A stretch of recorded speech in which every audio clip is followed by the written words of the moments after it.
misgendered me. Oh my God! Today we're talking that's about clever. Why have I never enterprise. thought of that? That's too you good. should use that. Microaggression. I mean, if it makes, I don't know if you can see the screen. Here, I'll show you what my character's wearing right now. You should use that. There's it's not by choice. It's the dancer class. I love it. I love it. What's going on, everybody? Welcome to the Lore Reloaded, where tonight is my birthday, and we had some special announcements on my birthday. I am now a part of a polycule with Lore Runner and Jessie Gender. As you all know, Jessie Gender's been my girlfriend for a while, but we have welcomed Lore Runner into that. So go to twitch.tv/The Lore Runner and wish him a very welcome him to our event. Wish him a very welcome. When you are also his girlfriend, Lore Runner. See, the funny thing is, I just noticed they can't see me or you. I'm sorry, sir. Your camera setup is terrible today. I just want you to know that. Mine or who's? His. Oh, I'm sure. I told you it wasn't that good. It's like I'm not meaning like. Can't you capture? Can you not capture Zoom at all? Is it just giving you that issue? What are you talking about? Your camera, you're not showing me or her. Yeah. Whereas I am showing me and her, but not you. Yeah, so people have to have both streams up to get the full trio. But they can hear all three of us through mine. I love it, guys. So guys, go to lorerunner.com to see me. And go to YouTube and just type in. We have been dating for less than 5 minutes. We have been dating for less than 5 minutes. No, we have been dating for less than 5 minutes, Runner, and already you're starting to fight with me? Listen, I'm just saying that you're terrible at everything you do and whatever other. And can you see it? That is a horrible camera set up there too. I've just been having all kinds of trouble with it. I don't mean should I turn off my camera and then only put my don't my channel, and then everyone has to have a different channel open to get the full. That's what you're saying. They can have a separate channel. No, we're not Disney. We're not doing that. Oh God! By the way, did you get a haircut, Lore Reloaded? I did. Thank you. It looks nice. It looks good. It's good. At least one of my girlfriends sees it. I actually got that today. Yeah, my hair has been just god awful. But it looks. You look good. You look good. You've been growing your hair out too, haven't you? Me? Well, I mean, I just haven't gone to a salon. Salon, just because I've been living in cities, and I feel like going to cities during a pandemic, salon in the city is not the smartest idea. So. I don't disagree. Functional Histories wonders what they just walked into. That's a lot of people. So I guess, do I do my normal spiel right now for everybody, or you don't have? By the way, Continuum Trek. I see Continuum Trek's in the chat. I hope you're doing all right. I saw you were in the hospital, by the way. I hope you're doing good. Yeah, I hope you're feeling better, buddy. I just realized he doesn't see me. I'm crossing my fingers for you. All right. Because someone doesn't have Zoom up. I don't know who that person could be, though. Yeah, I don't know who possibly could have it. Unfortunately. Someone's not even playing a game while they talk. That's just insane. How could you do a podcast without playing a game at the same time? How do you do that? I might be doing homework. That's what I might be doing. Right now I'm looking for our sheet that we share, and I can't find it. That's me. That's my problem. All right, so Enterprise. So another thing I was kind of hoping to talk about. Well, we gotta get into the thing. I'm sorry, real quick. I do want to say thank you, Nemesis, for the sub. As always, I have put that towards Zelda LTTP. Thank you. So in addition to obviously restructuring some of the beginning of Enterprise, which is the main reason we're here, I was thinking this would be a good time to really sit down and think about restructuring like large scale things, sea changes, right? Mm-hmm. And I didn't want to do any of that without input from both of you and all of you. So okay, Klingons. Let's start with that, shall we? Well, before that, we got to give the overall thing first. Yes, we do.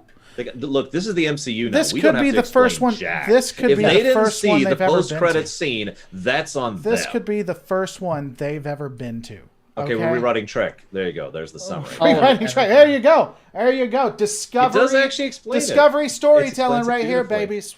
If you like I'm Discovery, you're going to like the way we just did this. We're just doing stuff. Still haven't seen Discovery, by the way. We're just rewriting Trek. That's how it is. We're trying to make. I like your analogy. I never came up with that. We're Babylon 5ing it. We are Babylon. I'll go ahead and explain this very briefly. Babylon 5 is front-loaded storytelling. That means they sat down and mapped it all out in advance. Back-loaded storytelling is what Star Trek usually does. They made it up on the fly. Now, that's not worse. It's worth noting. You can still do back-loaded storytelling and have it be good. Deep Space Nine is a good example of that. but it's a different approach. It means you don't have the availability of doing foreshadowing. You don't have the availability of tying things together, because effectively everything you're doing is improv, right? So we're Babylon 5ing it. We're front loading it. We're sitting down and chunking our way through Star Trek and trying to tie it all in a nice, neat bow. Thank you for the bits, Jay Meister. So that's the summary. We've already gone through Star Trek 1 through 6. We've already restructured how several things in the setting work, including transporters and replicators. And how does all of it work, in case this is their first time? It doesn't matter watching? for Enterprise, because they don't have transporters in Enterprise. Oh, yeah, we just cutting that all together. There's no transporter. It's gone. There's no. They do it in the first episode, and just like some poor ensign dies, and like, well, never doing that again. Actually, again, disco writing, boys. I do legitimately think that mentioning that they're still working on transporter tech and mentioning the limitations and the walls they're running into, I think that's good, because that's part of season 1, right? Building up the Federation, building up what will become the Federation and Starfleet, and establishing all that. So I like the idea of actually mentioning that in episode 1. We haven't figured this out yet, so we're still using shuttles and stuff. But right? there are species that do have transporters in Enterprise, don't you think?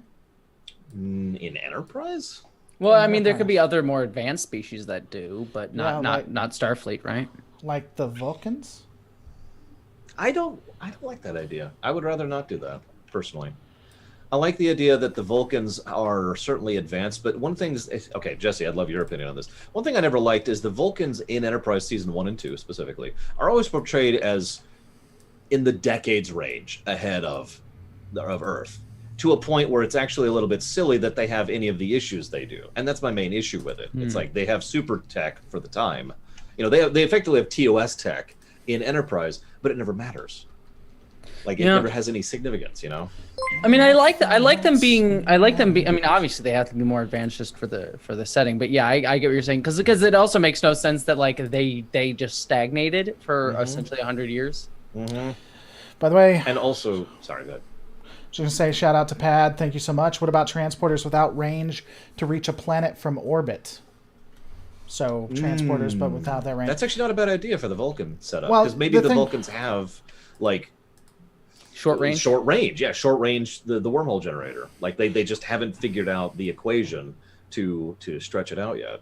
They haven't gotten the Spock, Scotty, Kelvin timeline. They haven't gotten Scotty in yet.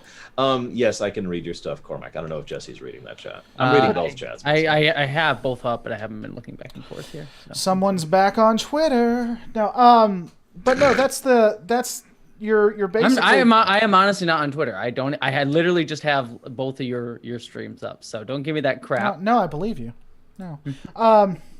This is why this game is rated T for teen right here. This is the reason. But no, going back. Oh boy. Hold on. What is happening? What is happening right now? Sorry. This feels. I'm uncomfortable. It's like we're watching your porn on Twitch. Are you even allowed to do that? This feels. I'm uncomfortable. Yeah, no, it's totally legit. Don't ban me, please, Twitch. I need to keep having a career, Twitch, please. I forgot. What the hell were we talking about? This is the worst birthday ever. No, transporters, Vulcans. No. Vulcans have always been generations ahead of everybody else. That's beyond Endorians. That's kind of a part of their thing. That has played a part in most every series. So I'm not necessarily against it. That's just going to be a little bit impactful. So what I'm thinking is, I'm fine with the idea of them being ahead. I think we just need to shrink the lead is really what it boils down to. Them having mega super warps, TOS level warp drives that can go warp 7. They mentioned that in season 2. They can go warp 7, but they haven't been further. They haven't been left like their sector, despite the fact that they have relations with the Klingons. Let's not even get into that inconsistency. But they have. They're liars. That's the thing about Enterprise. It shows that the Vulcans are hypocrites and liars. That's one of the things I love about it. Is that Archer is right. He's just an idiot. Archer is always right. Yes, capital R. He was right. He was just an idiot. He didn't really know how to capitalize or really discuss it or get it out. So. I mean, I just watched Andorian Ensign the other night, and I appreciate in that episode that Archer is still racist, but he's like right, but also still a little bit racist towards Vulcans, and that's portrayed as incorrect, which I kind of appreciated. I actually have like thoughts about Archer. I'm kind of saving those because I wanted to work on the setting building stuff first. Yeah, for sure. I'm just saying I have thoughts about that. I just want to. He is perfect in every way, and you cannot change a single facet. God, I hate that crap. Sorry. Moving on. So, okay, we can have the Vulcans have transporters. I would rather they be limited in some way. The range thing's a good idea. Mm-hmm. You know, they literally just they can do like ship to ship, for example, but you have to get right up on them, so it's not really tactically useful. And they would still use shuttles because, you know, having a ship in Atmo is just not happening at the level of tech they have. So, well, maybe we need to take this offline. But I had an idea and a thought. I don't know if we're going to give away what season 4 is coming on, but I had an idea for that, and it requires transporters. So, are we giving away season 4 yet, or no? Let's not. Let's hold on to that for right now. So we'll leave that for later. It's not relevant for right now. Well, yeah, I mean, we can still have everybody but season 4 antagonists, I guess. Antagoni. And then we can come back to it. I think I do understand where you're going with that. Antagonistas. I think I'm even on board with you, but let's move forward. Let's see. What have we discussed online? So we discussed. Also, by the way, I want to say, Lee Johnston, Archer is, I guess, speciesist, not racist, against Vulcans throughout early. Filthy greenbloods. Mm-hmm. I mean, to be fair, pretty much all of Star Trek. There's a surprising amount of Star Trek episodes all the way up until like Deep Space Nine, and obviously Enterprise, where like it ends on the note of like Vulcans are weird. That is a thing. Pad Parrot, thanks for helping the channel. Season 3 refit can still happen. Yeah, it can. It may. We'll see. Absolutely. Anyways, sorry about that. But what else about the world is going on? Since you wanted to take that over, my good friend. You can do it if you want to. I don't. Dude, you sounded like you were distracted, so I was just trying to help. That's all. I sound like I'm distracted. Thanks, buddy. Thanks. Why is that a Terran Empire? I know you're on Twitter. Final Fantasy there, by the way. Yeah, I'm focused on Twitter. What? Was it Terran Empire? They're one of the HUD symbols that was there, like that was pointing down. It looked like the Terran Empire symbol. Oh, I didn't even see it, whichever one it was, unless it's still there. Oh, it's right now. Now it's above the giant monster. Oh, that's just the targeting. That just indicates that's what I have targeted. I didn't even think about that. I've never even thought about that. That's funny. Yeah, it does look like the Terran Empire symbol. Anyways. Okay. So Jesse just stopped a fight that was about to happen. Did y'all notice that? I did. I see. I'm planning to make it. She knew it. She knew where it was going. I was just gonna punch him right in the. So I punched because I love. I punched because I love. You have been overly critical of me for the last 2 weeks. Listen, I'm just saying that you're awesome, and you need to acknowledge that more. Now, you say that. So let's talk. So one of the things that I really want to push for is the fact that World War III is kind of a big blank slate, right? We were just talking about this off camera. If you remember, in actual Star Trek, they pretty much specifically don't talk about World War III. In fact, there are some people and viewers especially who don't even know that the eugenics wars, plural, and World War III are actually separate things because of how vague they are, because of how infrequently they are. Now, we don't have to go fully in depth on camera, but I do prefer the idea of codifying what the heck actually happened. Hence the idea of, okay, what the heck actually happened? Now, I had a couple of ideas. I'll go ahead and share them, just for the heck of it. Idea one was Fallout. Massive, colossal collateral damage. Just bam, hit the reset button. The other idea was a very surgical strike to rip apart infrastructure, communications hubs, network nodes, cabling, basically destroy the infrastructure of society to the point where it can no longer function. And I had ideas for both of those, but Reloaded came up with a third idea, which is kind of a variant of the second, aka, what if the communications were specifically targeted to such an extent and point that society, as it functions, can't? In short, imagine I know this sounds like a silly thing to say, but imagine if you suddenly just did not have the internet or phones, just gone. Now, like right now in real life society, think about what that would do to us. Mm-hmm. Well, and then you can just write your own narrative with it too, and people will believe whatever you put there. Very true, and that is something. And we were talking about this on camera.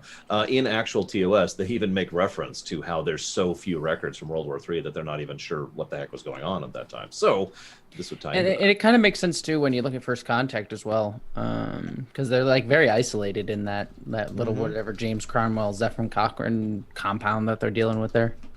And we have some ideas about that too, but that's for later. Yeah, we'll talk about that later. But I'm just saying it fits even with what we've seen. So that leads to I'm kind of on board with the communications destructo thing. It also kind of lines up neatly with explaining why the war actually wasn't all that devastating, relatively speaking.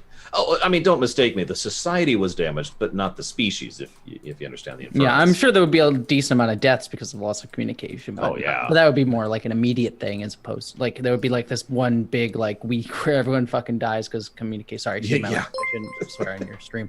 But then after that, it was just PG-13 warning. Yeah.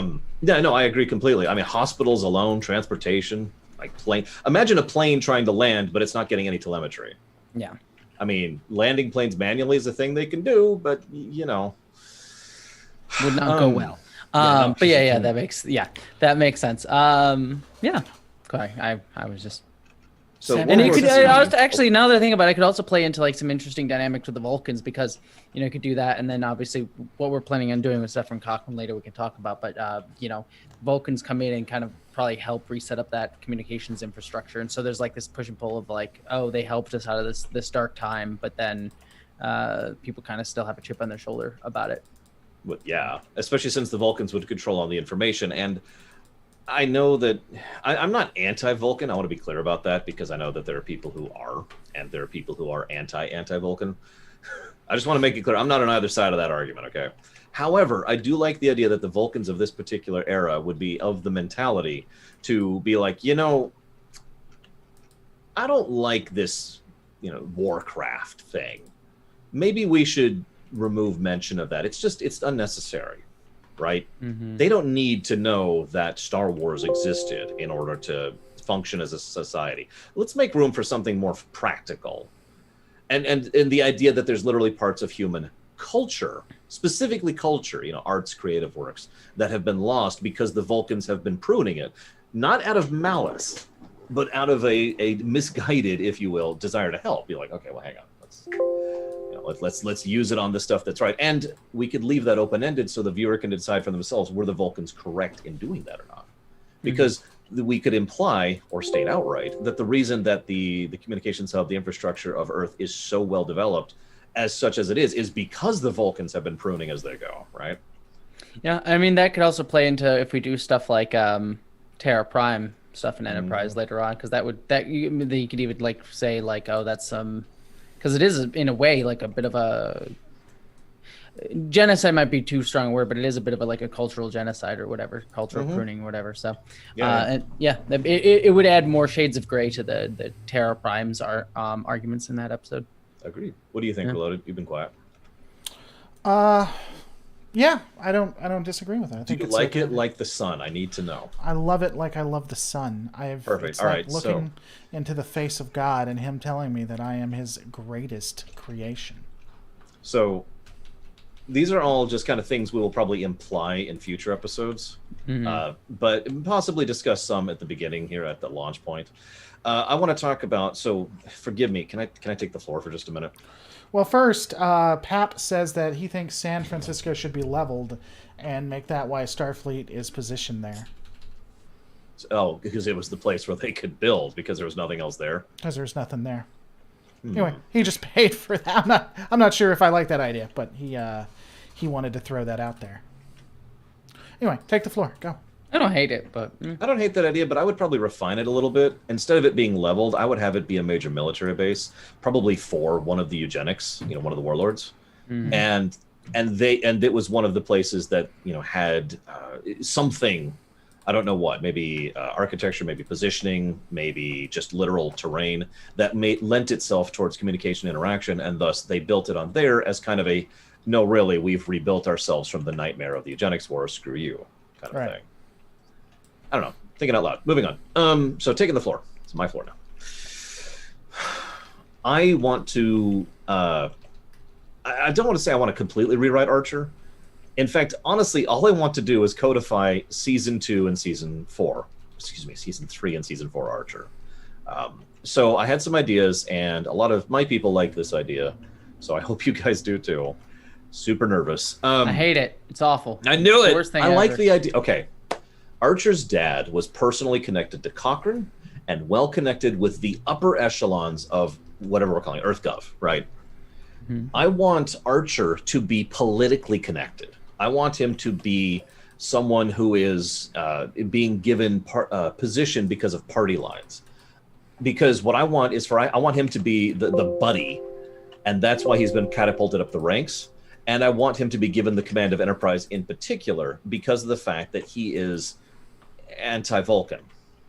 Because at this point in history, I love the idea that EarthGov, Proto Starfleet, are, I don't want to say anti-Vulcan, that feels dismissive, but you get the idea that we want to be able to deal with this ourselves. We don't want to actually have you constantly holding us back and guiding us and blah, blah, blah, blah, blah. So what we want is to do it our frickin' selves, even if it's probably a bad idea. Actually, yeah, Sheridan and Babylon, I didn't even think about that, Wilson. Very similar to what was true with Sheridan and Babylon 5. He's in position because he follows the party line and because he's well connected. I like that too, because then it creates a good arc that even feeds into Star Trek as a whole, where he's like, oh, he starts to become more like, yeah, we can work with the Vulcans. Vulcans need to be a bit less arrogant and asshole-ish, but we can start working with the Vulcans through his relationship with T'Pol and his friendship and things with that. And that sort of sets up his desire to want to create the Federation as well and like create these cooperative opportunities. I like that arc for him really well. That's actually really cool. Yeah, that is absolutely part of that. And of course, it also helps to set up something else that I would like to push. I know this sounds like a strange thing to say. I was talking about this when it came to Sulu. I want each, I screwed that up. I want each captain to have a distinct and unique command style. And as absolutely bizarre as it sounds, I want Archer to be incompetent. But I don't mean that as an insult, I want him to be shoved into a position he's not ready for and have to rise to the occasion. Yeah, they kind of tried to. They kind of tried to do that in Enterprise. They did. Like I said, in season 4, they pretty much stated that outright, and also that came up in season 3, where he was like he had to make the big calls, and he didn't. He made the wrong calls repeatedly. Yeah. Mm-hmm. Well, there was another piece that I think could be interesting as well, which was have the Makos be a part of wanting to be a part of this, like strong-arming their way in, and maybe having that cause some issues as well. So the Makos start off in season 1 and actually are there from the beginning. And I mean, Archer can be for or against it or not. That's not something I'm as concerned about that. But we still have Reed, who's has a big issue with it. But yeah, so and perhaps we could even tie it in and create some of the political issues where Starfleet wants to go out. They're having some issues. The Vulcans are really pushing against it.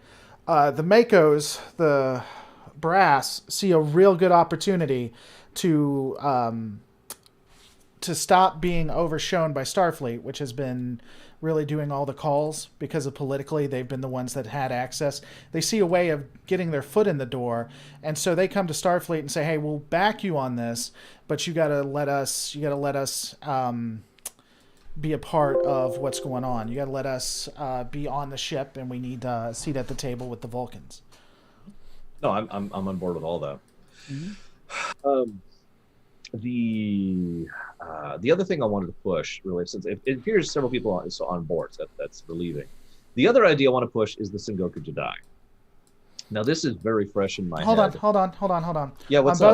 On both channels on mine. By the way, you got a little stuffy. I don't know if that's on my side or not. Yeah, I heard it too. You kind of got a little muffled sound. Yeah, so, but no, before you go into this or you say anything more, I would like both people on my stream as well as your stream to tell us what that is. So say it one more time without saying what it is. The Sengoku Jedi. Yeah, so who here knows what the Sengoku Jedi is? No, don't listen to him. Don't He's say mispronouncing anything. it on purpose. Sengoku Jedi. Got it. I see the singing Jedi. If you can tell me what that is. Someone's already got it. Yeah. Hold on, Skymart. No, okay, that's fine. Can you tell me about that in Japanese history, Skymart? He's trying to make a point, and he's no. Hold on. No, I just want to know what happened in that period in Japanese history, Skymart. We got one out of a few. Yeah, see, look, there's both streams. Both streams, people are getting it. after well, he said it live, so I mean. That's fair. Yeah, see, Rudolph's gotten no, it. Rudolph said the correct thing, which I'm not saying out loud. Let me see. Where did I don't see Rudolph saying anything? In your chat. I don't see Rudolph in my chat saying anything. Right there, Rudolph. Rudoff. Okay. Fucking sorry, I keep swearing. Apologies. The red-nosed reindeer. Red-nosed reindeer got it. Come on. Okay, well that's not how you spell Rudolph. Dragon Sword is also correct. Wilson in my chat is also correct. Oh, fantastic! See, we can all use Google. You're just a plebeian there, Lord Reloaded. Well, okay, yeah, that's fine. But I will nevertheless explain why this is relevant, because I will do so next year. The reason this is so much in my mind is because I already have this theory for the Enterprise Ruminations, which are coming live next year. Because, and they didn't do this. They could have. They came very close to it, but they didn't actually do this. What they could have done is, I like Reloaded's haircut too, by the way. Thank you. The relevant part of the Sengoku Jidai is there's, I forget how many, like 20 warring states. All of them they're not equal, but the point is, like, if a stronger state over here, of course, only people in my talk, if a stronger state goes after a weaker state, they can do that. They could try to take them or conquer them or consume them. But the moment they leave, they have basically opened themselves up to everyone else around them. With no one to watch anyone's backs, all anyone can do is kind of skirmish with each other, and it turned into this giant civil war from hell, right? Into this situation, two powers unified. This is Ieyasu, I think, Tokugawa Ieyasu, and Nobunaga Oda. And these two forces, they unified their clans, and that meant they had an ally.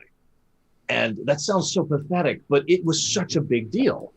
All of a sudden, the standoff ended, and things started to move and change because one guy had one ally. Now, relevance to Enterprise, Vulcans, humans. This is what I want. I want this to be a near constant backdrop, especially to season 1. I want the Sector 01 or the Beta Quadrant, however far out you want to zoom it out. I want this area to be a whole bunch of powers, all of whom have relatively gotten to the space age at relatively the same time. They all have warp. They have the same general level of tech and power, and none of them are allied, except for the Vulcans and the humans. And I want that to be the ball that gets things rolling. That's why I use that parallel. Well, you were saying that, and it does make sense. Like, it's already a thing. So, I mean, it essentially is. It's like an implicit thing already, rather than an explicit thing. So that's what I was saying. I just want that to be an actual thing that we designed and actually state outright, as well as actually have it be a relevant point, rather than it just being a backdrop thing that analysts can pick up on because the writers didn't think of this. How do we state it? So this beautifully leads into my hourglass. This beautifully leads into the first episode and what we're actually going to do with it. Because some dude that needs to be taken to Kronos is stupid, and I would really like to argue that we just eject that entirely. Okay. Thoughts? Well, tell me what you want to do instead. So before I do that, I just want to share something really quick. Because while I give Enterprise some crap, and I absolutely do, one of the cool things I never noticed before until this time through, when I was going back through the ruminations this year, is I noticed that they keep track of distance and speed. Oh, and time, excuse me. Distance and time. How long it's been and how far they've gotten. And they do markers like this. We've reached past the way the Vulcans have gone. We've never been to this sector. We're actually passing our outermost probes. And this is a backdrop element, right? It's something they mention before they get to the actual plot of a given episode. And this is near constant, season 1. I bring that up because they apparently go to Kronos in the first episode like it's nothing, and then go back to Earth in the first episode like it's nothing. Kronos is way over here, by the way. It's not next door. Right. And I know that's such a banal thing to be irritated by, but in my opinion, that has always interrupted the flow of the rest of the frontier, literally expanding past into the literal unknown, into farther than we have ever been before. But we've totally been here before because we already went to Kronos. So that's the biggest reason I want to eject that. Also, I think jumping on the Klingons that early is a bad idea. I think they only did that because they wanted the star power to make, to sell Enterprise. It's like, hey, yeah, that's a Star Trek. I get it. It's a Klingon. It's a Star Trek. It's a Look Star at that. Trek. It's a Exactly. Star Trek. That's exactly where it's at. So walk me through what's the main protagonist? Walk me through that script one more time. Well, the main protagonist is this giant freaking gunblade I just got. Check it out. What do you think? What's the antagonist? Why are they doing it? I mean, The main antagonist is this other gunblade I've got. Check it out. I got another one. Okay, well those aren't fit really with Star cool. Trek. Those aren't Star Trek. So I could come up with ideas. I could write this all by myself, but I was hoping to get some ideas from you guys. I could do this by myself. Screw you I'm guys. just It's saying, really you guys insulting fucking are tonight. terrible. Yeah. It's like just And like, it's the like worst a little thing passive ever. aggressive It's insulting pretty here. insulting. Yeah. I apologize. You're only here because I bequeathed it to you. And bequeathed you this space on the internet. I apologize. I was interested in your idea. I will then do my own. Then, if that's sir, good. If that is even your real name. My real name Sir? is Runner. Yes, sorry, I legally changed it because I love it. It's Say that. Runner now. It's not Laura. It's Runner. my last name is legally Gender. So Yep. We've got Reloaded, Runner, and Gender. It's great. So you say that, but you don't. mean- RRG. No, GRR. Girl. Grrr. That's us. That's All right. yeah. No insult That is intended. GRR is something. What is G? What is G? GRR is actually something, isn't it? Is it? I feel like GRR is something, but I forget what it is. It's like a game or something. I don't know. Okay, so you Anyways. ejected the Klingons. Oh, it's Gur it's from going to be- that's what it was. Gur from Invader Zim. That's why. That's what I was thinking of. So we haven't ejected the seen it, Klingons. It's going to be about going past that, but we need to find a reason to get them out there. I like Pad's without idea. the Klingon. Well, Pat said Klingon transport is a season-long arc, not season 1 probably, but eventually introduce the Klingons, maybe a corpse instead of a living Klingon. Well, I mean, they did have a corpse. Oh, no, he was living, wasn't he? No, he was alive, even though he didn't need to be, because Archer wasn't right. Well, I mean, so why? Let's go back there for a second. Why are we getting rid of? Why don't you want to have the Klingons again? Well, there's actually a lot of reasons, but allow me to ask the most obvious and overt question. Why have the Klingons there in the very beginning? Well, there's a couple of reasons. By the way, thank you guys for sponsoring the channel. Just had quite a few people sponsoring the channel. Thank you so much. I don't see those notifications. I'm guessing you got something else. Someone Yeah. just subscribed to my channel, so thank you that as well. I appreciate Yeah, no, people are sponsoring, not just subscribing. You see how he just puts you down there? He's just like, no. People are sponsoring me. They're Well, not. no, Yeah, it's yeah. it's different. But I if think someone subscribed on Twitch, which is a different thing than it is on YouTube. Oh, which okay. is- Well, thank you guys. which I So, appreciate. but no, here's the I think Hourglass did. It was Hourglass. So thank you, Hourglass. I appreciate that. So here's the thing: if we keep the Klingons, well, first off, one of the reasons is that the audience knows who the Klingons are. I'm not going to lie, but we could use it to. I'm sorry, the bring in Suliban sell just as well. You know, it's Do they- Klingons. do That's the true. Suliban- They did do have the Suliban- Suliban right up to that. I have a Suliban action figure. I don't have a Klingon action Does it figure, stretch? so it legitimately does. Oh my God, that's so cool. All right. Yeah, it does that, and We're done. the other ones made by the same company actually do not have that bendy arm, which is kind of nice, like little. Oh no, subtle- it'll bend. You got to work at that. Yeah. This is the same manufacturer, and her arm does. It just has a joint. It doesn't actually like Aw, bend like that. Whereas sadness. this one's like I don't. it's a nice little subtle thing. I appreciate it. They don't- put some thought into it. I don't like the people you choose to be. Come on. That's the Office for those who don't know.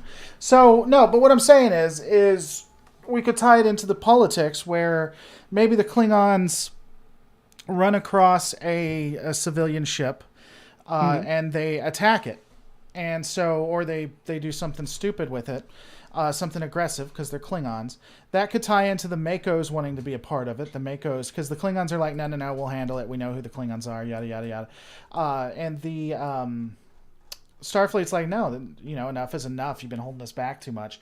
And then we can even pull the Makos in. Like, the Makos are this quasi-military or whatever, and so they get that pulled in as well. You see what I'm saying? So that way we could do that.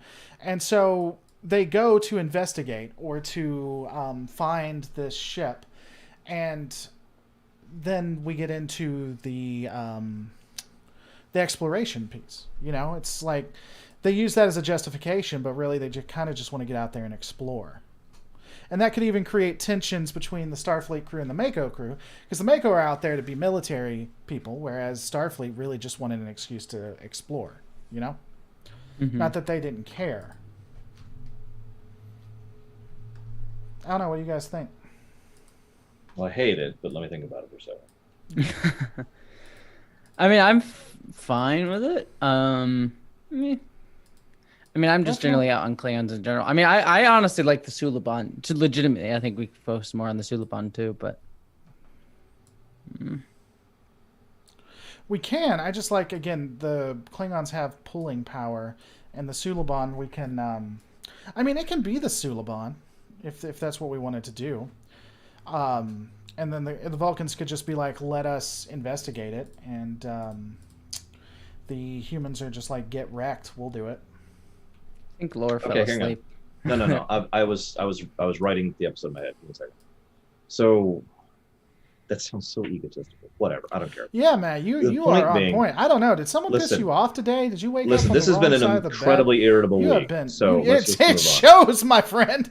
It shows. Now, I'm thinking that I was staring at a map in my head. The outer edges of the Klingon Empire, as in, when I say the outer edges, I mean the territories they probably shouldn't even have because they are so overextended. That's important. So the Klingon Empire is massively overextended, right? And this will obviously tie into TOS and eventually the movies. But they're just taking, and they just kind of have this long stretch of unmanageable terrain, which means they're not as unified as they could be right now, because they literally lack the ability to adjudicate. Okay, Now all that's background, but the relevant part is a really distant area that they've conquered. Like the furthest they've gotten is effectively the furthest the Vulcans have gotten. And so a Vulcan ship or Vulcan science team goes out and is checking up on this planet where they believe they have just, their probes, their distant scans have said, hey, there's life here. Let's check this out. The Vulcans go, the Vulcans scan, the Vulcans find the Klingons kill the Vulcans. The Vulcans send out a distress signal. The Vulcans get the distress signal because, of course, they're allies. They share it with the Federal.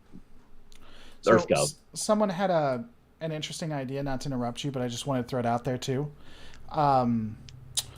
What if the name of the ship, or what if we modified it just a little bit to Kobayashi Maru?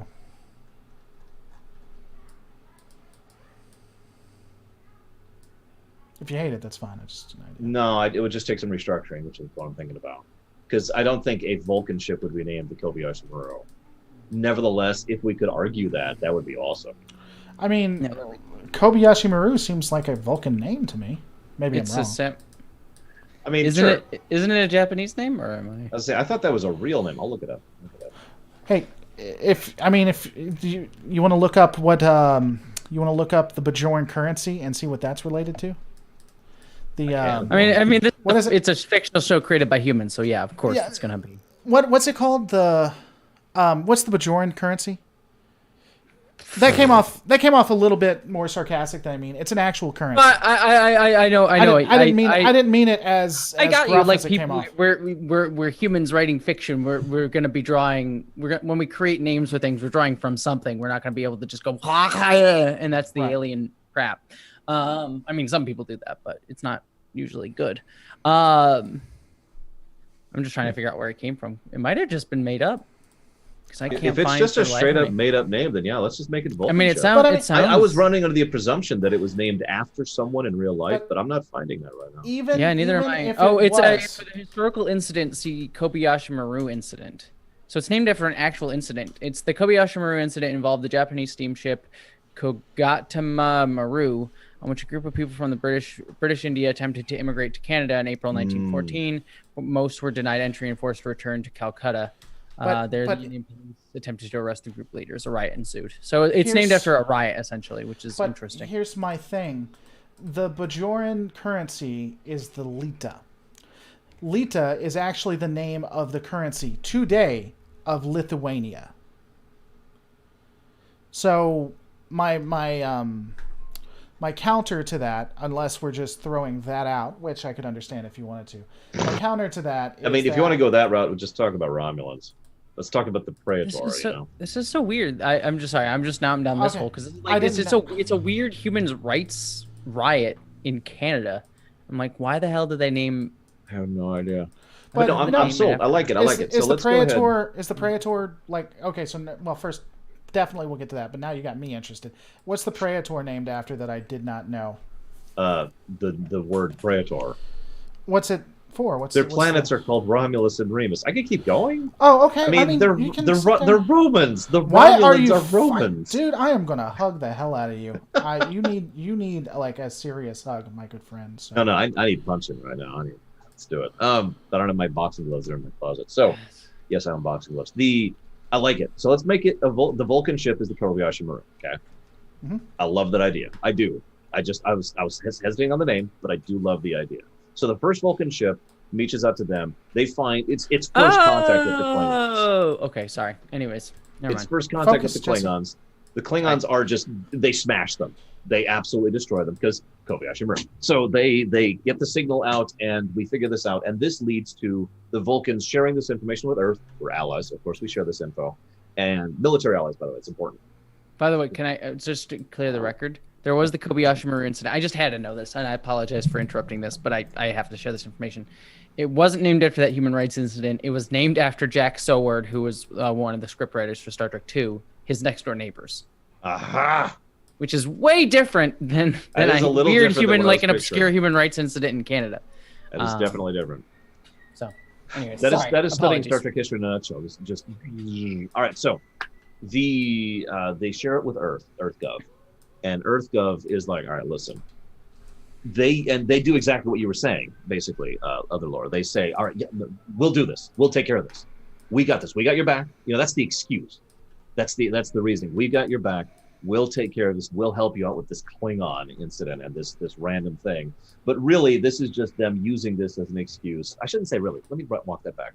That is a motive. They do want to help their allies out, but they also want to get out there and do things, right? So both things are valid motives and both things they're really pushing for. This also would further lend credence to my statement about Archer. This is why Archer is the captain, because they want someone who is fully on board with get out there and get out from under the Vulcan's thumb. So that's why they put Archer in charge of this mission, even though he's completely incompetent, in no way ready for it.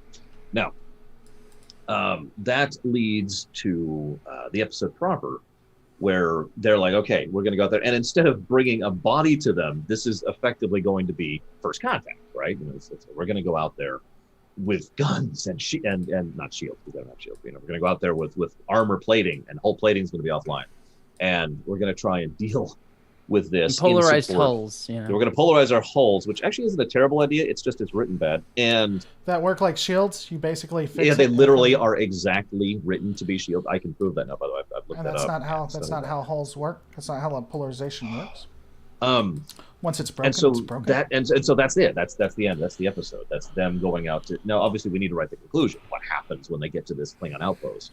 Right. What happens when they get out there and they're like, hey, Klingons. And so one of the ideas that has been mentioned to me that I really like is that the Klingons were basically first to space by what is effectively luck. Mongolians, right? They figured out the archer on horseback thing. And that was just a huge advantage. And that's why the Klingon Empire is the biggest game on the board right now. They're the biggest player on the board. However, I like the original one for them. I'm gonna be honest with you. I like the original. The Mongolians? No, well, yeah, I like the Mongolians. I'm a huge fan of the Mongolians. I like the original design for Mongolians. None of this disco rewrite of the. I'm an American. I like everything the Mongolians stood for. No, What do you mean? I mean their original story, or at least their inferred original story, where they came from the Herc. Oh, right. The thing SDO took them around. Which explains what you were talking. Well, there's also some evidence, I think, in canon. But anyway, I would actually agree with you. But That's why they're the biggest on too, because the Herc came. Now it doesn't have to be exactly the way they said it. Where the Herc again? Why am I blanking on? So the Herc are a species that probably came from the Delta Quadrant.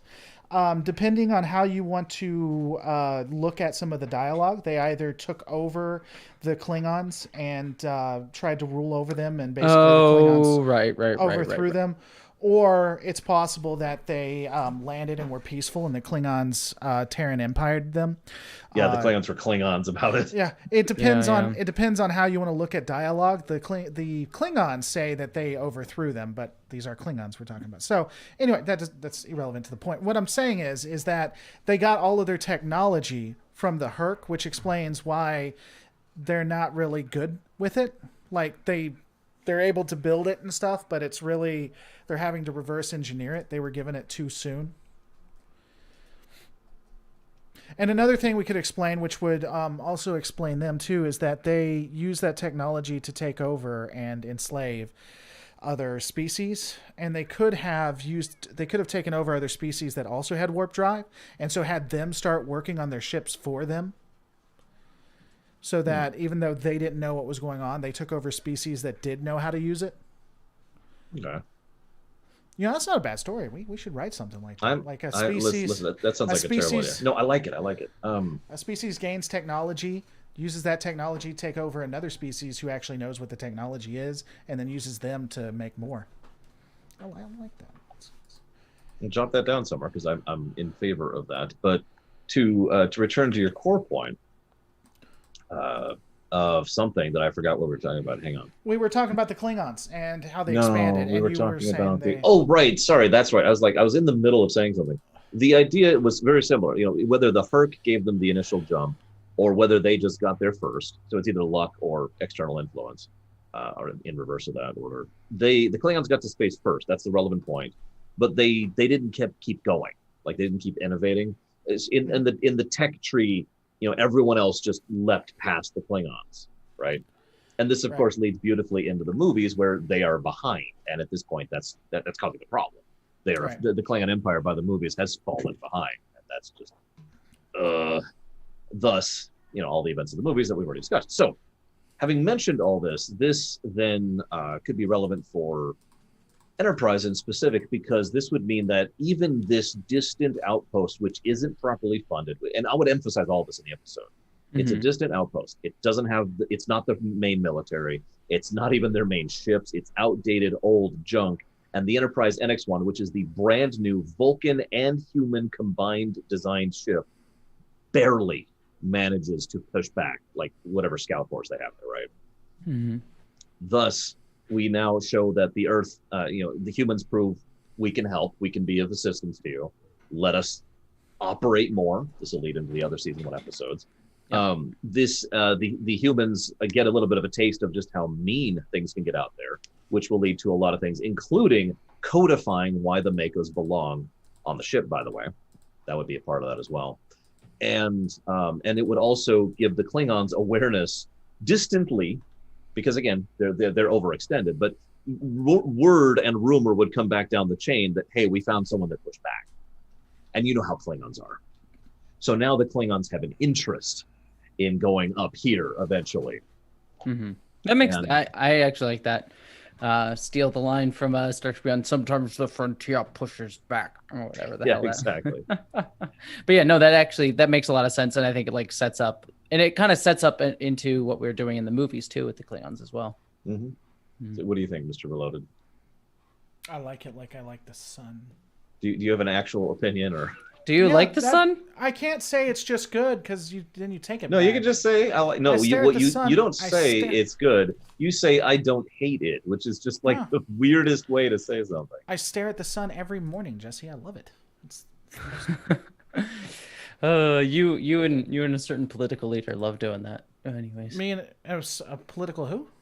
Never mind. Don't worry about it. You have to tell me. You have to tell me who it is. It's just the time that Trump looked at the sun during the eclipse. Oh, did he really? Oh yeah, he looked straight. He just straight up looked at the sun without glasses on, and it was just like the dumbest thing and whatever. He should have said it was beautiful. It's beautiful. I think he did actually. Anyways. So, what's going on? So that leaves us with a few holes in the first couple of episodes, but I think that maps out the skeleton of episode 1 and 2. Are we in agreement? Yeah, I think so. That pretty much sets it up.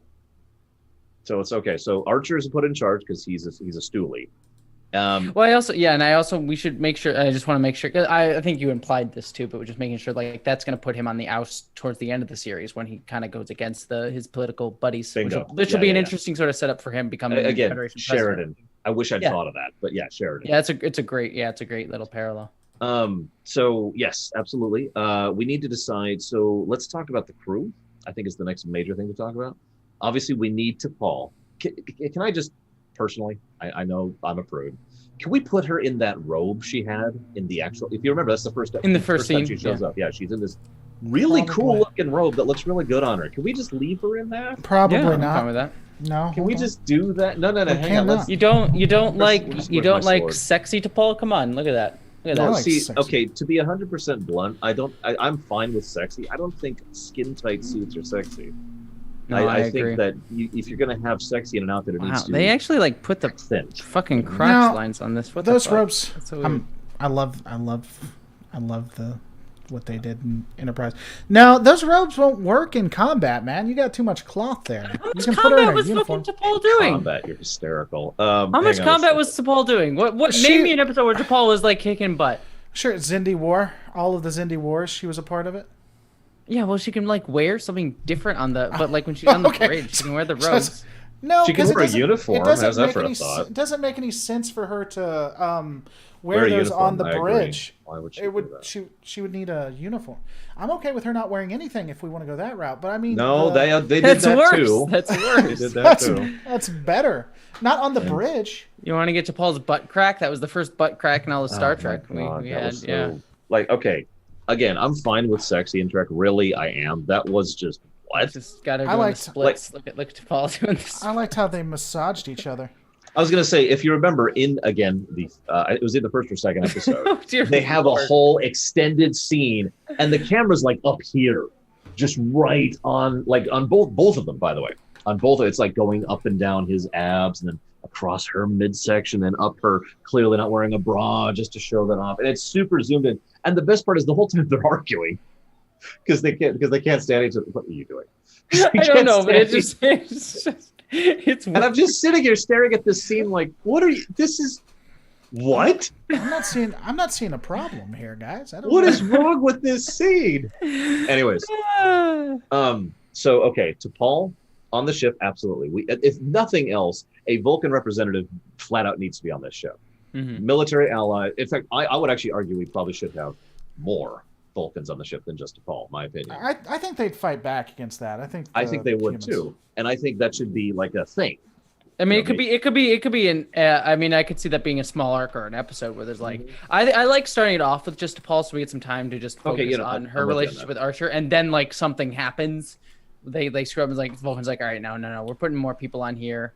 And then that becomes like a little mini arc, and eventually they get off. But Archer's like, I want to keep T'Pol. Like I actually would like it if like the whole thing is like that. There's a mini arc there, and then something happens, and he's politically able to maneuver like all the Vulcans get off my ship, and that would include T'Pol. But he's like, no, I want to keep T'Pol, and so that shows a little bit of a nudge forward for Archer, because he's like, I do like her. And I do want to keep her here. So there's like a little bit of like movement forward for Archer, where he's still speciesist against Vulcans, but he's starting to come around to like I like T'Pol. So I think that would be an interesting sort of arc for him. She is beautiful to me. No romance, by the way, between those. Oh yeah, no, screw that.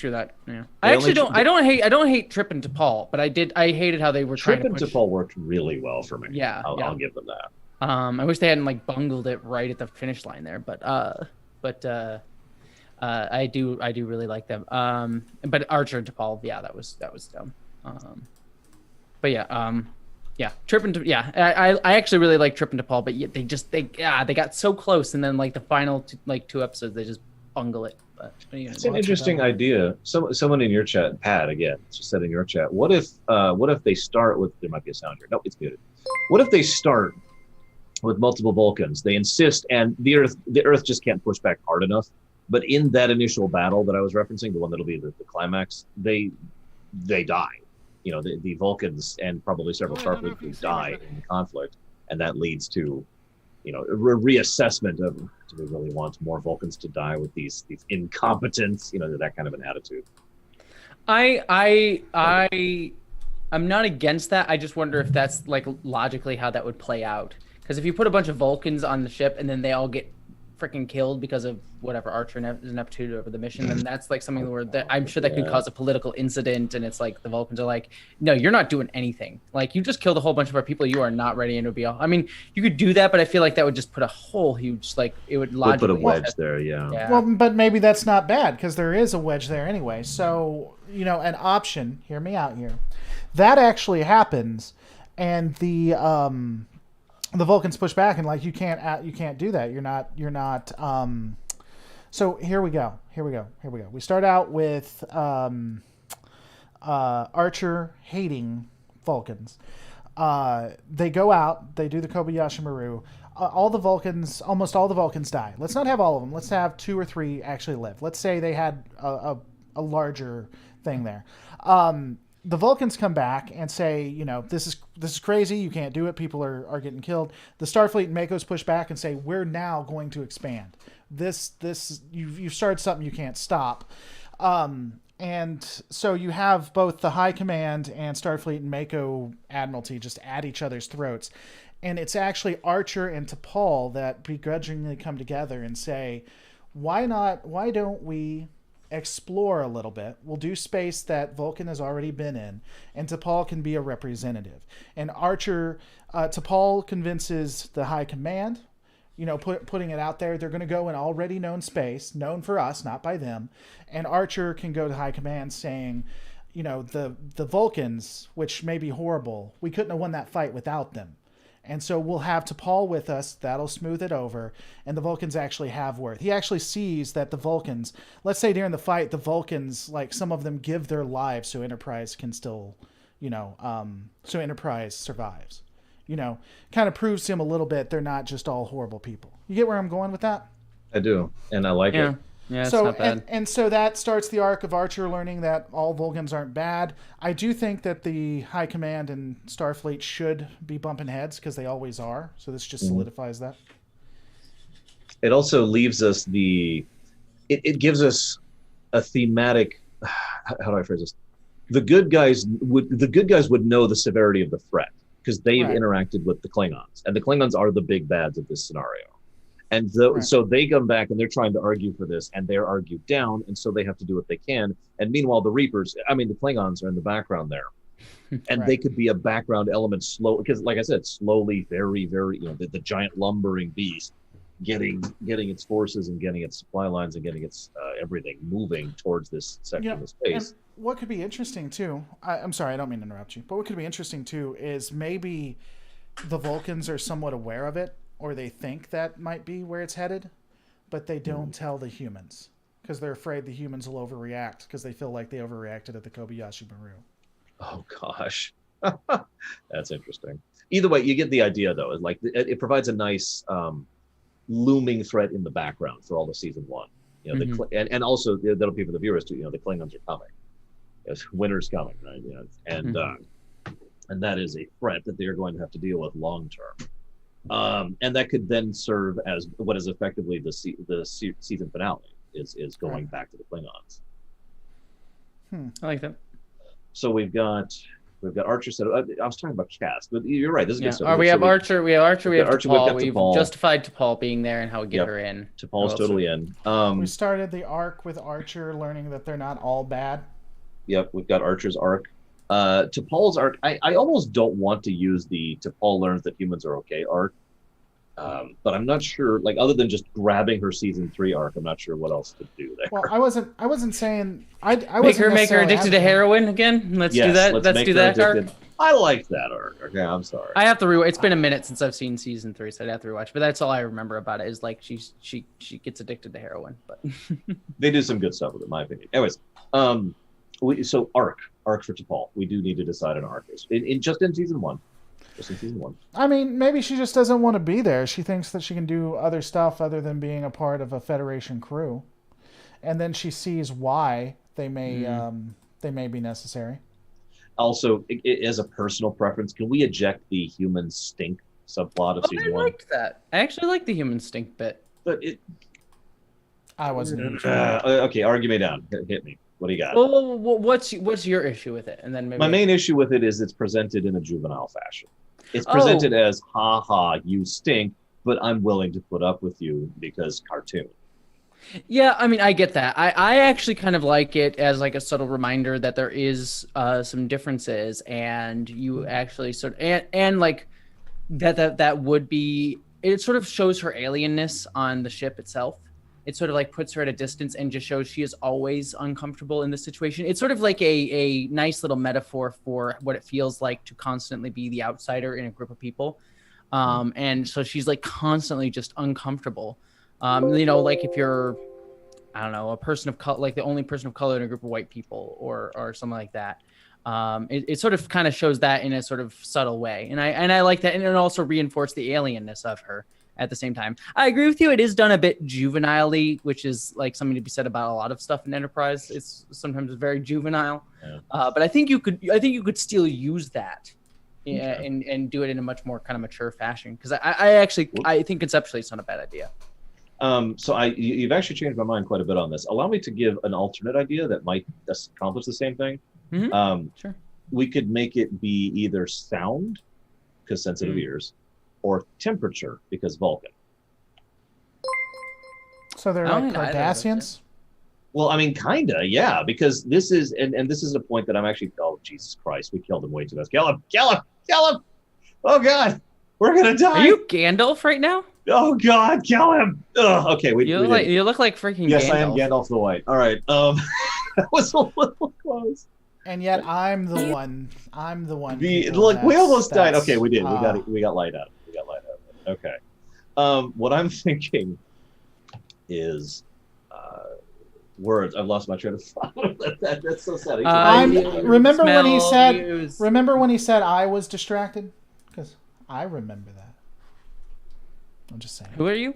What's one? I was in the middle of saying something I don't remember it. So you were talking about temperature or environment. Just I think changing the environment around, making it kind of Cardassian, like you say, having it. I like temperature because I like that. I like the temperature one more than the hearing, because the hearing's a bit too obvious. I actually agree. The temperature thing is a brilliant idea. Yeah, temperature, humidity. Are we going to do the same thing with the Cardassians then, I guess? Because they're meant to be reptilian. I'm not saying it's bad. I was just asking. I don't see why not, was all I was going to say. Oh, okay. But am I coming off too mean to you guys?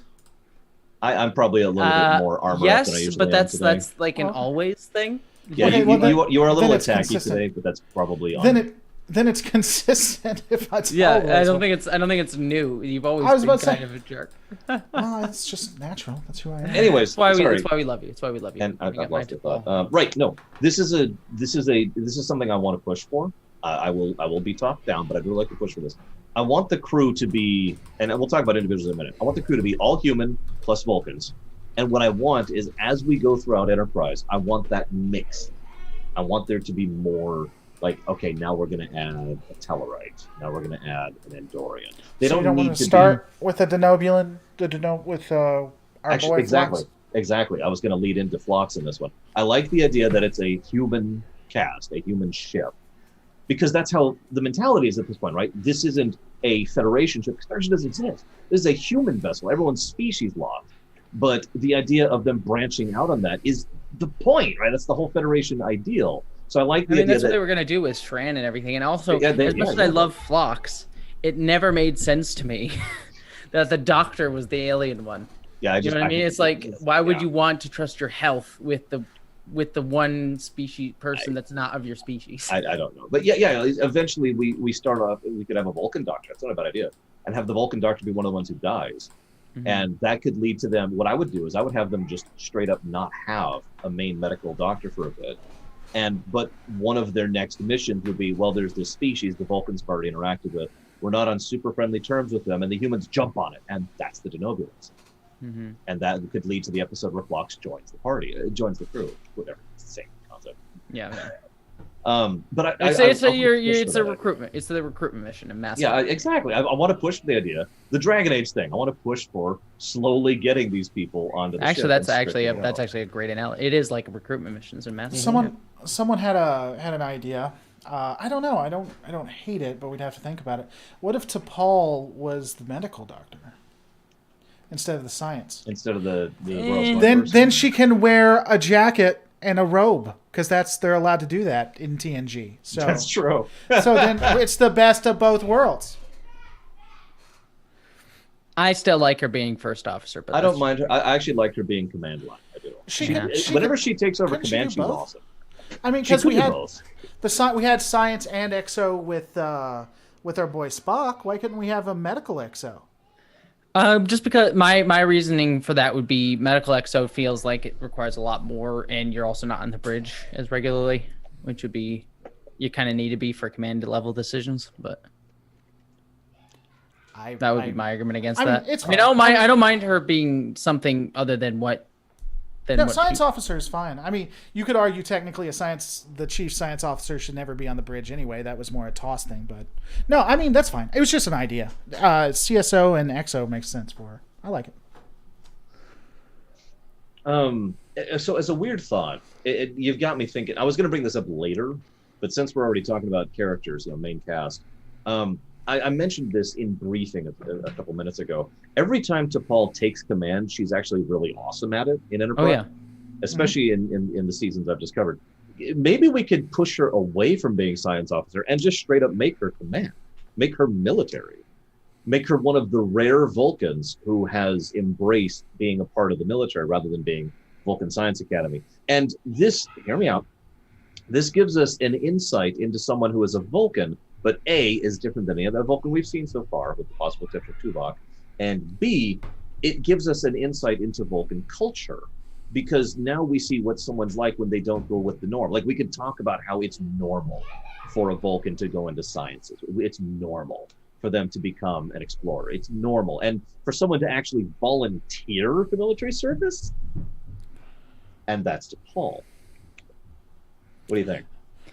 I'm not against it. My only other thought would be coming at it from the complete opposite direction. But I like your idea, but let's throw it completely out the window. I know. I like your idea too, but the other option that I would toss out is she is actually not command at all when she first comes in, and is more the science person. But she's only the only after the events of the first episode. She's really the only one that is willing to work. Okay. Can I jump on that? Yeah, and I'll just finish this thought, and then you can sort of shift it. But she's the only one that's willing to work with Archer. Like, she is able to make a connection with Archer in the first episode, and that's why she sticks around. And they come to that, like, they create that little pact at the end of episode 1. But then she slowly builds. But she has no confidence in command, and she slowly builds her confidence over the course of the series and becomes more of a commander. That would be my pitch, but feel free to adjust. Now, admittedly, my pitch is different, but the idea you gave me, and I like your pitch, by the way, but the idea you gave me is, what if, I want to use an analogy. Imagine you've worked in a McDonald's all your life. Hey, Reloaded, you're there, right? Yep. You like doing Imagine you worked in McDonald's. Reloaded, yeah. I know. He is taking shot after shot and saying I'm the mean one. But nobody gets working at McDonald's. I use myself, but I know my own analogy, so I'm going to use you. Because I know you. Because you like cinematography, right? Oh, I thought you were about to say you like McDonald's, don't you? Yes. No, you like cinematography. I know you're getting those. You like camera work. You like, right? Am I wrong? I do, yes. Now imagine Big Macs every day, you know that. Imagine you didn't realize you like that. You still do, but you've never been exposed to it. And you've worked at I use McDonald's, but it doesn't matter. You've worked at something else, and you're not satisfied there, and it's not clicking with you. And then you sit down one day and you grab a camera and you just start looking through it, and the shots just start coming to you, and you just start gelling with it, right? Right. I mean, that's literally what happened to me 2 years ago. So is it really cool? Imagine if that's what happens to T'Pol. She's science because that's what you do. Mm-hmm. Then she takes command during this Kobayashi, during this war thing, because Archer screws up or has to deal with something else, one of the two or both. Well, and I think a good thing, I'm sorry, I don't mean to interrupt you, but I think a good thing is maybe he has to trust T'Pol. Ooh, yes. Like, he has to go do something and has to. Yeah. he has to accept her having his bridge, and there's got to be a moment where he's like, and he actually's got to hesitate, which is the wrong move, but that's the point. He does hesitate, but he accepts it, and then he's like, okay, yeah, you go ahead and get it, and then she takes command, and afterwards, you know, she's talking to someone. I like the idea of it being Tucker, but just because they have great chemistry. I like the idea that she's talking to someone, and he's like, "Oh, it's pretty scary, right?" And then she pauses, and she's like, well, "No, that, you know, I don't know what her terminology. We'd have to work up the dialogue. You know, that gel, that was perfect. That felt like something I should have been doing for Reed. years." What's up? Reed. Melissa, what's up? I smashed it. Talking about smashing Reed. She's just like, as soon as she gets, she's just like all command, and then she gets off the view screen. She's like, "Boom! Nailed that!" And she spikes it in the end zone. I like that though. Yeah, that, I mean, I think that's similar to what I was trying to pitch there, which was like she slowly starts to develop a command presence of her own throughout the series, and it dovetails with Archer being willing to trust her more with his ship as we go through. And yeah, exactly. Sheriff Yoda in my chat says, you know, that could be an arc for her in season 1. Is it kind of bothers her how much she enjoys being in command of a military scenario, how much she enjoys being a commander, and how much that kind of is like, I shouldn't think this way. This is, I am in control of my emotions. And again, this is where Tucker could kind of come in that. I like that too, because it's also showing her influence at being with the humans. Like she's breaking out of her shell of the Vulcan shell, but also it's like mirroring in with emotions as well. Like she's having more emotions. She's having emotional impact and experience with being in command. Jesse, I found your outfit. Space crack at that point too. What? And yeah, invigorating is a great word, Hourglass. I found your outfit. If you look at my stream, but this is you. This is you. Oh God, yes. I don't know what I'm looking at. So we've figured out. Bunny? Is that a bunny? That is a Viera. Yes. Oh my God. Here's her ears. It's Final Fantasy. Of course, it's going to be a bunny. I never understand. The only I've only beaten a couple of Final Fantasy games, and theoretically, if you don't count Final Fantasy Remake as a full game. Archer arc to Paul arc. We've got all that nailed down. Honestly, I think Tucker needs the least changes. Really. Yeah, Tucker's great. Yeah, they got a great actor, and they actually have a great arc, and his connection with DePaul is great.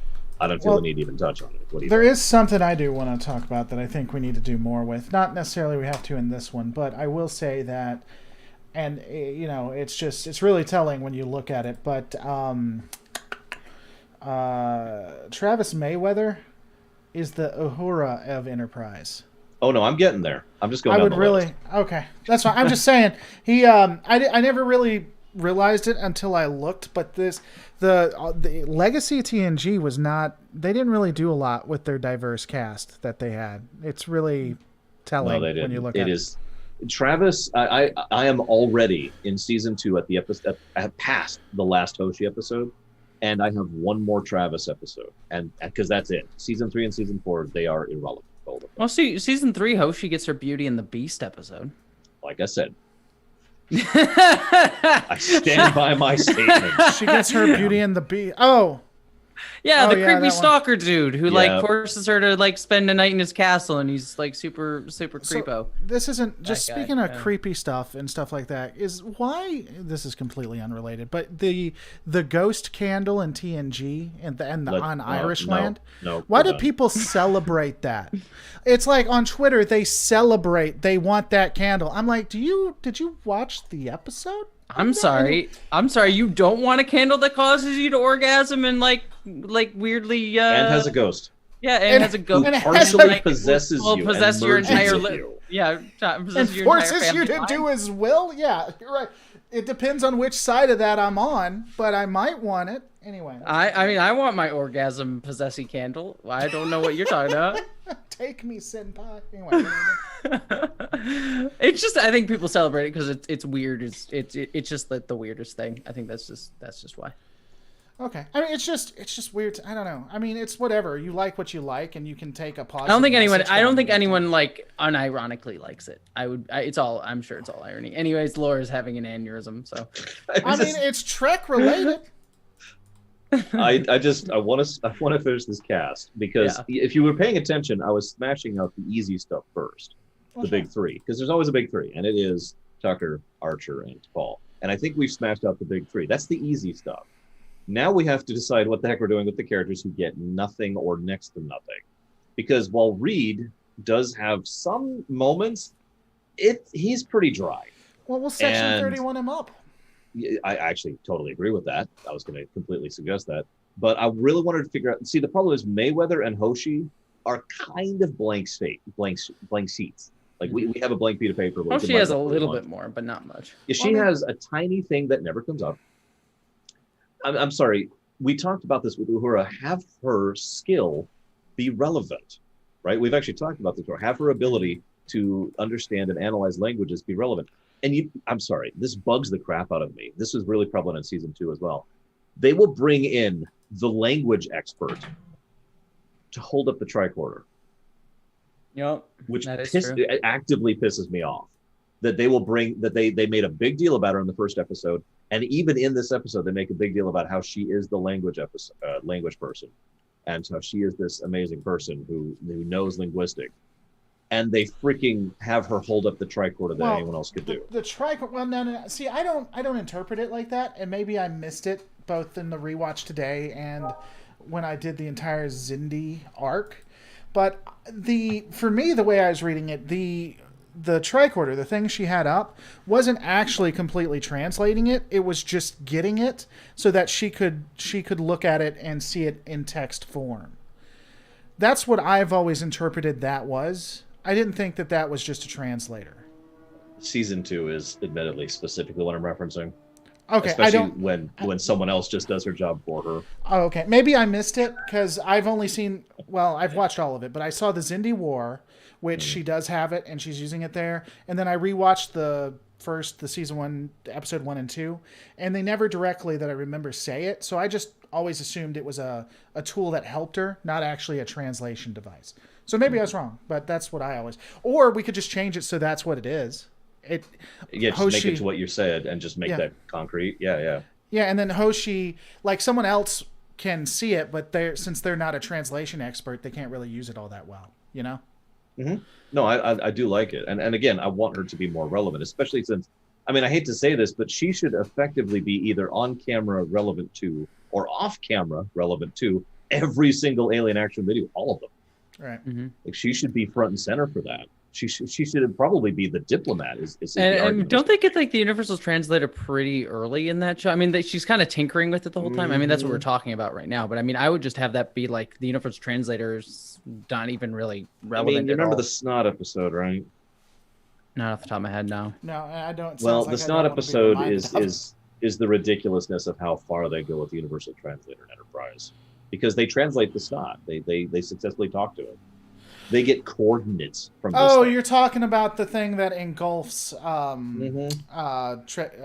and what's his name? And right. Where they're like surrounded by seamen. I get it. Yeah.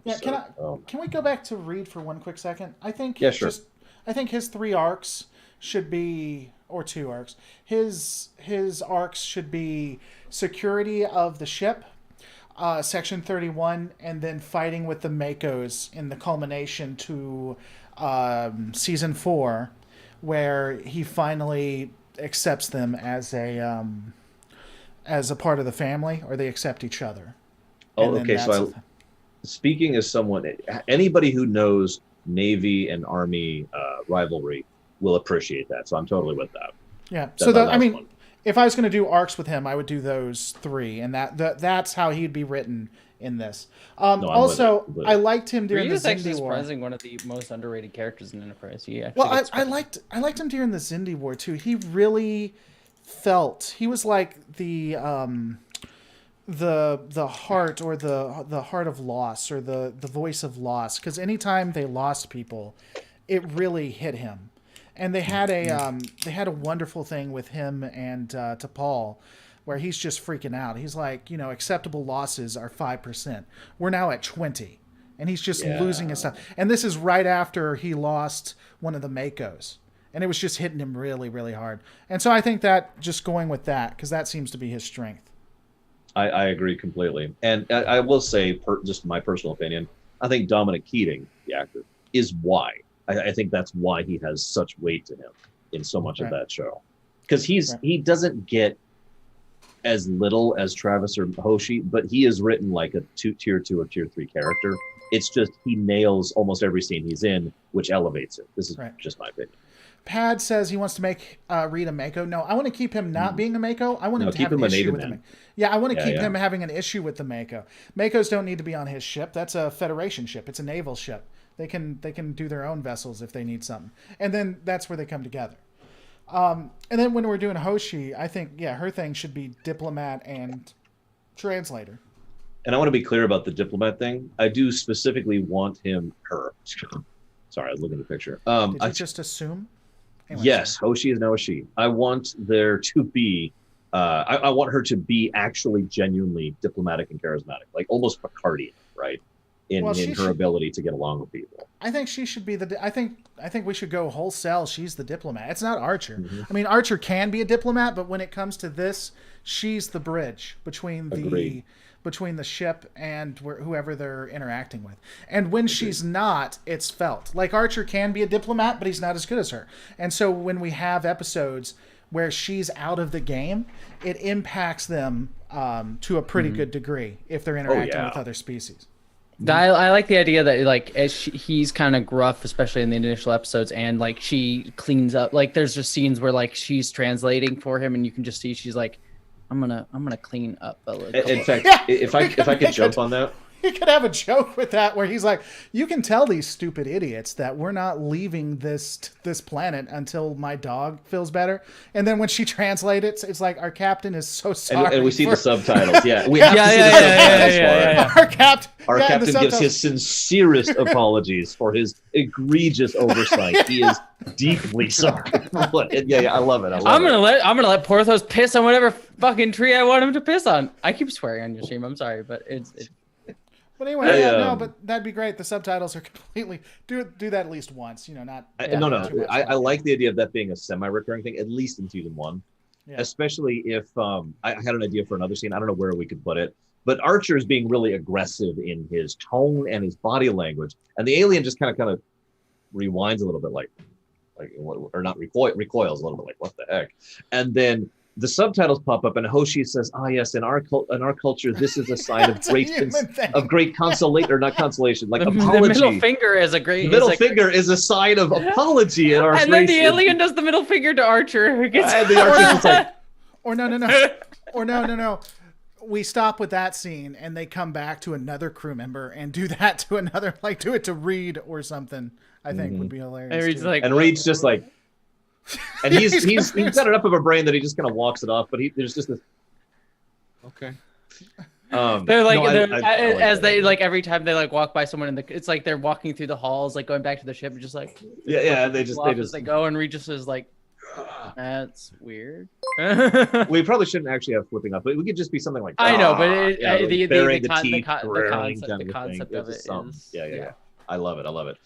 So that's Hoshi. What's her arc? Do we have an arc for her? For Hoshi? Yeah. I actually don't hate that she didn't want to be in space at all. I was thinking she was interested in the techie tech of it, and like she liked doing the work, but she didn't like being in space. I think that's a fine arc. I just don't think they leaned into it enough. And I think you got to like make it worse, because she like kind of, because they set that arc. Now that I'm thinking about it, like I'm doing a Enterprise rewatch at the moment too, and like they set that arc up for her, but they kind of almost deal with it episode 2, and it's like, okay, it's very early on, right at the beginning of season 1. It's like the 3rd or 4th episode. Yeah. She has an arc in that episode of oh god, and by the end of that episode, she is over it. Yeah, and I'm sure they're just like, well, crap, we just did. Well, there you go. There was the Hoshi episode. I hope you enjoy it, guys. Yeah. I would just do that and make it much worse. Like she's, space, like got a lot of space phobia stuff. She could almost be like a Barclay-esque, maybe not as neurotic, but certainly have the same amount of phobias as him. Mm-hmm. In fact, we could even make it worse. Like she interacts with a Vulcan. It doesn't have to be tall, but and the Vulcan, of course, is fully used to this. So Hoshi asks something about, well, what would happen if this went offline in the middle of war? Oh, well, if we didn't have the inertial dampeners, you would be immediately pasted at the back of your console before you would even be capable of recognizing that anything had shifted. And Hoshi's just like, okay, that's nice. Or he's like, well, that's one theory. We don't currently know. No one's ever survived, so we don't currently know if you would fill every second of it or if instantly or. Yes, time dilation might come into play during the self-compression of the biological matter. So it might actually extend out your pain for what would seem to you to be decades. And this whole time Hoshi's just like. What in reality is 10 seconds would literally to the human mind feel like 10 minutes. That'd be. Oh I like that idea. Yeah, and you could kind of have that be a thing, and then she goes through. She gets more and more confident in it, and until like in the final season, she's very much like, I got this. We're good. Now hear me out for just a sec. This is long term, but what do you think of the idea that one of the things that's like a regular feature that helps keep the ship safe in later shows, I don't know which, this is a vague idea, is something that is there because Hoshi suggested it because of her phobias. Like she was just like, why don't we have I can't think of something, but why don't we have such and such? I mean, you know how like Reed invented Red Alert, for example?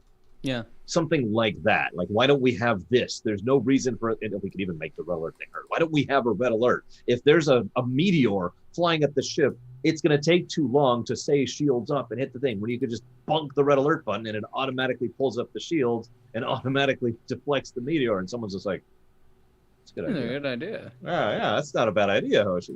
I don't know, just a random idea. Yeah. No, I mean, I like that.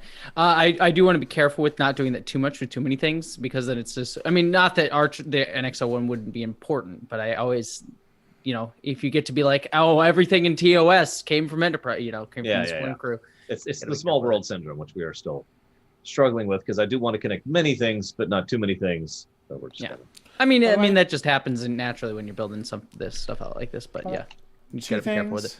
Pad says the Trinity model hurts Trek. The ensemble should be all equal. Admiral Saval says, love your vids. Well, my vids love you, Admiral Saval. My vids love you. I actually agree with the Trinity thing. I mean, that's always been a problem, but I never noticed it that hard until I went through TOS. And oh my God. It's a problem in all of them. Yeah, it is in all of them, but it is so stark in TOS. It's insane. I think it's least in DS9 and Voyager. I was going to say DS9 is probably the one where it's least of a problem. I would agree with Voyager, actually. They give a lot of characters a lot of room on Voyager to have episodes. Well, what would be the Trinity on Voyager? I couldn't even name it. Like Janeway, Janeway, Seven, and Chakotay. And Doctor? Oh, no. I would say the Doctor. Yeah, I guess it would be Janeway, Doctor, and Seven. Yeah. Which is kind of still medical command and science. It is. Oh, I never even thought about that. Yeah. Oh my God, you're absolutely right. So we've given Hoshi an arc. We've given her personality. That leaves Mr. I can't think of his freaking name. Mayweather. I kept wanting to say Mr. Travis, and I just kept stumbling over it. Mr. Mayweather. Now, okay, so his one and only character archetype in the actual show is that he has been to space before. The actual writers have flat out admitted that was a mistake. Like they thought it was a neat idea, and then they immediately had no idea what to do with it, because everything that was new to them was not new to him, and then that was it. Thoughts? Yeah, I mean, I agree. I think you got to do something else with them, because the idea, I like the idea of there being boomers as like a thing, and I don't mind that perspective, but it is kind of true. It's like it's weird. It's weird to have him be the ensign too, because it's like he is more experienced, and yet he's also the freshest as well. So it's like it's kind of like this weird tug and pull of like he should be the one to be like, yeah, this is what you do in this situation. We've totally dealt with this before, but he's not going to do that because he's the ensign. He has to be kind of like oh yeah, how do I? I'm not. He always going to Archer for advice in those episodes and everything. So it's like it kind of is counterintuitive to what he's supposed to be doing. What if we make him? What if we disco him up a little bit and we make him into what's that chick's name with the bionic eye? Detmer, yeah. What if we Detmer him up where he is a pilot? We'll put him as a lieutenant. He's a pilot, and when it comes to everything piloting, he knows his stuff. He knows what's to do. We could even do it where the pods are a little bit more tactically inclined, because these are humans after all, and they're going out, especially with the rewrite, how they're a little bit more aggressive. So we could give him the role of keeping the ship, you being the pilot of the ship, and he could also, when there are things to be done, he's the guy you used because they're not going to be using transporters, right? So he'll have a lot of time doing that. Give him kind of like a fighter pilot type arc. I don't hate that, but I always feel that that's overused. Of like because you have that with Detmer, you have that with Tom Paris to a degree too, of the like macho-esque fighter pilot. It's a vital part of the ship, though. No, it is. I'm just saying that personality type is somewhat overused for pilots, in my opinion. Well, but we could throw it away. Maybe he doesn't have the macho type. Maybe he's as laid back as he usually is, because he's laid back. The 5 minutes of the entirety of the series that he's in, the 5 minutes of it, he's pretty laid back in all of those. So we could keep that person out. In fact, that could be a thing. People who are used to the pilots of the ships being boisterous and him being more laid back could be a thing for him. It could be something that comes up. Idea. I'm not disagreeing with anything. I have an additional on top of this. What if he doesn't want to be here? And I'm not sure why he's here exactly. Like maybe he's been coerced. Maybe it's just he recognizes the need of it. But he actively does not want to be on a military ship. He does actively not want to be a part of this exploration thing. He wants to be back with his family, hauling crate and racing for fun, and not being a part of this. And then part of his arc is recognizing the value and strength of something like this kind of a unified force and becoming a believer in Starfleet. I got. Oh, okay. I'll go after you, Jesse. Go ahead. I got a possible concept. What if he grew up as a boomer? And we could also set this up as like an interesting mystery with him going forward, because they kind of set it up too with like, I think his mother or something goes missing at one point in it. The transporter incident episode. I don't know what you're talking about. Yeah. But what if he grew up as a boomer, but then relatively close, he's like teenager, he's like 15, 16. His ship gets blown up, or his family gets killed, or they mysteriously disappear, and he manages to survive. And he has to go back to Earth, and he hates it on Earth. And the only way he can really, because he's like has family back on Earth, and the only way he can really get back out into space, the place where he really wants to be, is going through the military and going through Starfleet. And he doesn't like it, but he's like, this is the only way I could like live the life that I want to, that I like get some semblance of life I wanted to have. And that can get across that resentment I want in there. Because that needs to be part of his early arc. It's like, he puts up with it, but yeah, and then that also sets up like you could have an episode where we sort of figure, like if we set up like kind of a loose mystery with his family having disappeared, you could have like an episode where it's like, oh yeah, my mother shows up, whatever, there's some mystery there or whatever. Yeah. So another idea, I don't hate that. We can go with that one. Another idea, what I was thinking is maybe with the United Earth, we're moving it more towards the utopian government control of everything, but they still have these capitalist pieces or points. And so to get favorable contracts, they need a really good pilot. They know he's a really good pilot. And he's what they need. And so they offer to give his family like choice contracts or whatever if he will agree to do a 5-year mission or something like that. That's just another option. It feels weird, like trading family stuff that I don't like. Yeah, we'll put your son into our indentured servitude, and we'll give your family like that's weird. Wait a second. Are you saying that the United Earth was doing something bad? I wait, what? No, I just feel like it's a weird implication, especially to do with your like person of color cast member too.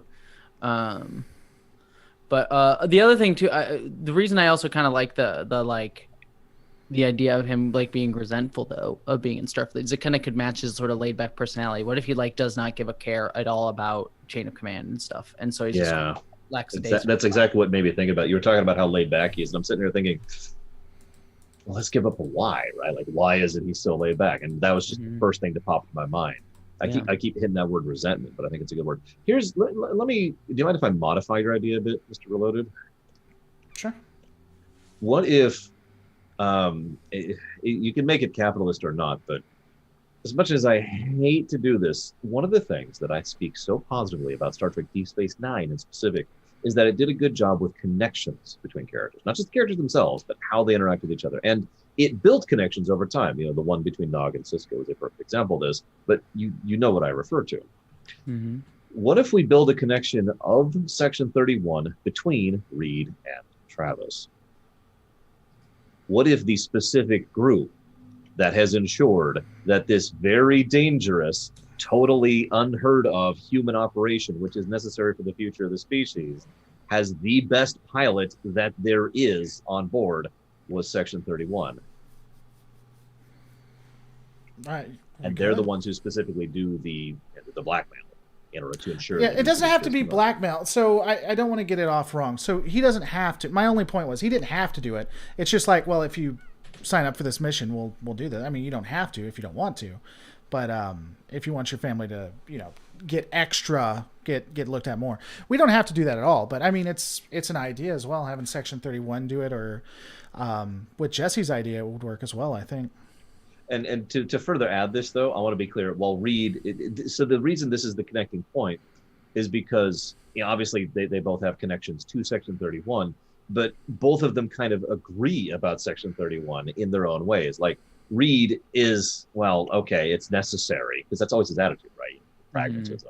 But he's not really embracing of it, which then allows him to reach out to Travis, who certainly is not embracing it. He's kind of, and that just kind of builds between the two as they just kind of, it serves as the initial bonding unit, for lack of a better way to phrase that.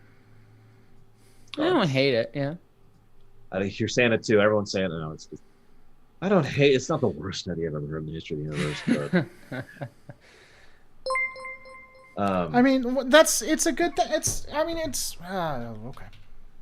It's not a bad thing. Saying I don't hate something is not negative. Yeah, I'm not down on it. I'm not like, yeah, it's the best thing, but I don't hate it. I think it's good. Yeah. Indie Tiger says Mayweather should have been a foil for T'Pol on occasion. T'Pol says something, then Mayweather says, with respect, that's not been my experience. What's funny is I was thinking of the exact same thing in a totally different direction. I was thinking that I was going to build a connecting point between Mayweather and T'Pol as well. It's just my connecting point was going to be, he has absolutely no respect for her as a commander, and she needs to learn how to command people who do not respect you, because that is part of being the commander. Mm-hmm. And that's thus, not bad either. in so doing, she earns his respect over time, and thus the two, bond over that. But and also she could also be what pushes him to be a little bit more into Starfleet and being a little bit more in the chain of command structure. Yeah, chain of command does exist for a good reason, and I like the idea of him basically being smacked in the face with that via her.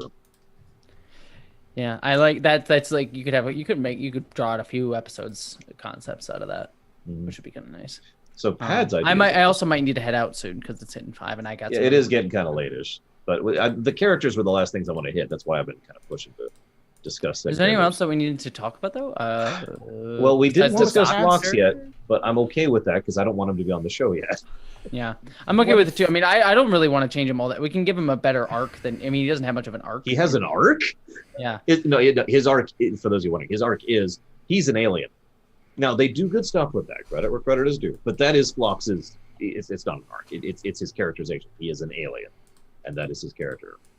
And I'm fine with that. But we could add an arc there somewhere. But later, he's not here yet. What if Travis isn't in the first episode? He's recruited from the closest cargo vessel. The only way that I'd see that working is if maybe their pilot died, and then they could bring him on. I don't know. That's just an extra layer. I'm not sure that I'd add that extra. I don't think I like that personally. If for no other reason than it would require a total restructuring of half the other stuff we've already done.